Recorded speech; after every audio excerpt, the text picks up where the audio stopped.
I started serving students in the Word back in 2017 as their teacher, and since then I've stepped into the role of executive director for Students in the Word, and I've been serving in that capacity for the past 5 or 6 years now. The organization, however, dates back to 2009 when they first started programming to serve Waccamaw High School students. Now, Students in the Word is local, but it is part of a national organization, right? Correct. Students in the Word is a nonprofit organization based here in Georgetown County. However, we are an affiliate program of a national group called School Ministries, which provides resources and oversight for release time Bible education programs serving across the country. Now, for those unfamiliar, tell us what the Students in the Word is all about. Well, Students in the Word is a released time Bible education organization serving public school students here in Georgetown County. Our mission statement says that we provide an opportunity through released time Bible education for public school students to know Jesus Christ, be transformed by His Word, and become equipped to serve others in His name. And we do that by offering daily elective classes during the school day for public school students in Georgetown County. If a student signs up to take one of our elective classes, they are transported off of school grounds for one class period a day for one of their elective classes. So they sign up to take the class much like they might take art, PE, music, or any other elective that the school offers. And so the students come to us daily for this elective class. They receive a grade for the class. We keep attendance records for the class. And at the high school level in South Carolina, a public school student can take a class like this up to 2 times for credit toward graduation. Right now, this semester, we have 6 different classes going on every day at different points during the day, depending on what school and what grade level the students are coming as. And tell us again what schools you're in right now. So currently this school year, we are serving high schoolers coming out of Waccamaw High School, 7th and 8th graders coming out of Waccamaw Middle School, 6th graders coming out of Waccamaw Intermediate School, 7th and 8th graders coming out of Coastal Montessori Charter School, and then starting in August, we'll be serving 9th through 12th graders coming out of Georgetown High School. But right now, all of your schools are on the Waccamaw name. Correct. And what's the most popular school? Yeah, is it Waccamaw High? I mean, which one has the most students that participate? Currently, at this point, I would say that Waccamaw Middle School is the greatest percentage or number of students that are coming to our classes every day. We are really blessed that some of the grade levels coming out of Waccamaw Middle School, we have 40 to 45% of that grade level students that are participating in the program, which is really extraordinary. When you say they leave and go, there's a bus that takes them? Correct. We provide the transportation to and from the school to a nearby church location. We partner with nearby churches that donate classroom space for our daily use, and so we transport the students from the school over to the church for the class. We have our class for that class period and then transport them back to the school to resume the rest of their school day according to the bell schedule. And what happens when they get to a class? What can kind of spell out what a day is like? We have a lot of wonderful rhythms and routines that we do during a school day or a typical week. On Mondays, we call it Small Group Mondays. We have volunteers from the community that come in to facilitate a small group that we've divided the class into to just kind of learn and practice that spiritual exercise of being engaged in a small group.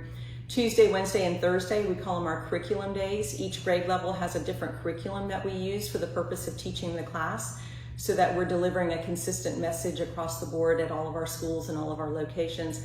And so those are our curriculum days. And then on Friday, we do a rhythm and routine called Fun Friday, where we're intentionally giving the students a day that's a little bit less structured to knit them together in Christian fellowship, exercise some prayer routines, doing student-led devotions and things like that. And altogether, how many students do you serve right now? By the end of this school year, the 23-24 school year, we will have served over 200 students this school year. Wow. Now you're expanding to Georgetown High this August when school starts back. You know how many students so far have said, hey, we want to be a part of this? I don't have an exact number at this point. We're currently undergoing registrations and students are meeting with guidance counselors to select classes for the next school year. So Students in the Word is definitely listed as one of those possible elective classes that they can take. And so we're in that process of registration right now, not only for Georgetown High School, but for all of our classes. So if a student is actually interested in taking one of our classes at any one of the locations that we serve, they would need to talk to their guidance counselor at their school first to request it as an elective. And then second, they would need to go to our website, www.studentsintheword.org, and go under the registration tab and pick the online registration form for that particular school. That's where they can find that required permission form that we're required legally to have for each student. Now, once you are established at Georgetown High, you say you don't want to stop there. You'd like to expand to other schools. No. So Georgetown County School District Board of Education policy currently allows us to serve middle school and high school age students in Georgetown County School District. So our strategic vision is that we are very aware that there are other middle schools and high schools in the county that we do not currently offer programming for. So we are very intentionally seeking to grow and to expand to eventually serve every middle school and every high school in the county. We are launching in August to serve Georgetown high school students, and we're already in conversation with another middle school and another high school in the county that would like to provide this opportunity for their students as well. Now, did you start it in the middle of the year, or do you have to wait till the beginning of the school year to start? We would start at the beginning of a semester. A semester. Because so if semester. One of these other high schools or middle schools come aboard, they would start in January. Either January or the August of the following school year. There are some definite steps that we have to take to launch a new program, and certain criteria and other factors that need to be in place before we could successfully launch and then sustain a program. Primarily, we need to just generate community support and reach out to the community, not only to get the word out and the information out about the class being available to students at the community, but also to raise the financial support that it takes to sustain this program. So let me ask you this. I mean, I know, teaching the gospel of Christ is a very big thing, but I hear there's other benefits to programs like this as well. Correct. As I mentioned, we are an affiliate program of a national group called School Ministries, and they've done some studies over the years about release time Bible education programs across the country. And they found some interesting things in those studies. Studies have shown that not only do we get to the benefit of offering the gospel and sharing the gospel with public school students during their school day, but they also see a reduction in school violence. They see increased academic performance. They see improvement in absenteeism and truancy amongst the students that take the program. They see improved relationships amongst peers and within families.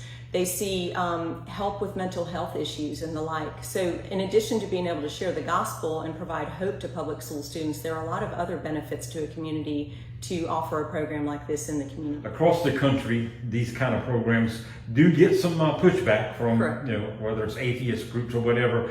Have you had any pushback at all since you've started this in Georgetown County? Every program that does this gets pushback, whether it's official pushback or just cultural pushback, we get that.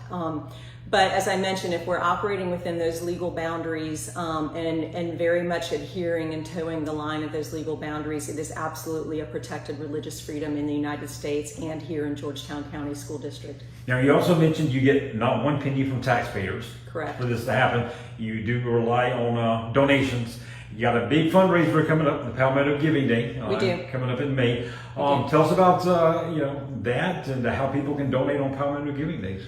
We're so excited about Palmetto Giving Day coming up on May 7th and 8th. It has become one of our largest fundraisers during the year that helps us sustain the programming and offer new programming. So this year in particular, we are excited about raising money to support launching the new programming to serve Georgetown high school students. We're required to hire new staff and additional staff. We're buying a bus to serve that program. And so there are a lot of expenses that go into providing this programming for these students in Georgetown. So in addition to raising money to launch that program, we're also raising money just to support and sustain and grow our existing programming at other schools that we currently serve. So we are very grateful for the many donors that come alongside on Palmetto Giving Day and just couldn't do it without their support. We do have a page that's already set up. If you go to palmettogivingday.org and look up Students in the Word in the list of organizations, we do have our page up, and it lists all kinds of interesting details about our ministry and our program. Well, very good. Now, once again, if people want to get in touch with you or find out more about Students in the Word, whether it's a school you're already at or coming to Georgetown High, how can they contact you? So there's a lot of information on our website, which is studentsintheword.org, O-R-G. You can find information there about how to donate to Students in the Word. If you choose to donate now instead of through Palmetto Giving Day, or at any point during the year, you can donate there.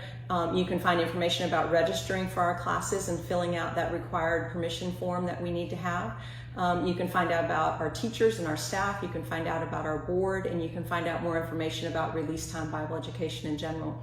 The other way that you could contact us is by sending an email, and there is a contact tab on that website to send us an email if you're interested in learning more or have questions or would like to volunteer or register a student or donate or whatever question you might have.